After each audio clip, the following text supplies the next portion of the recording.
এ সরকার ২৬-এর পরে আর থাকছেই না। মানে কি দাবি আপনাদের? আমরা রেজিস্ট্রেশন করব না। বিজেপিতে কি আশ্বাস দেওয়া হচ্ছে? বিজেপিতে শুভেন্দু দাদা এটা বলছে, ঠিক আছে, যে কি বছর যারা রেজিস্ট্রেশন করবে জোর করে পুলিশের দ্বারাই করবে, ঠিক আছে, তাদেরকে আমরা পয়সা ফেরত দেবো, রেজিস্ট্রেশনের যে টাকাটা খরচ হবে সেটা ফেরত দেবো, শুভেন্দু দা বলছে। তো সেটাতেই আমাদের ভালো লাগছে। মানে আজ কতজন জয়েন করলেন আপনারা? প্রায় ৩০০। আগামী থেকে আরো জয়েন করবে অনেক টোটো চালক? সবার সঙ্গে যোগাযোগ হচ্ছে।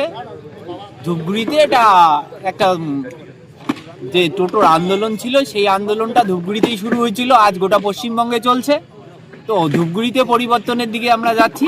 তো গোটা পশ্চিমবঙ্গই বলে দেবে যে গোটা পশ্চিমবঙ্গের যে টোটোরা কোথায় যাবে এবং কোন দল করে দেবে। বলতে বার্তা দিবেন আপনারা? সরকারকে বার্তা দেওয়ার কিছু নাই এখন। সরকারকে আমরা বার্তা কেন দিতে যাবো? এ সরকার ২৬-এর পরে আর থাকছেই না।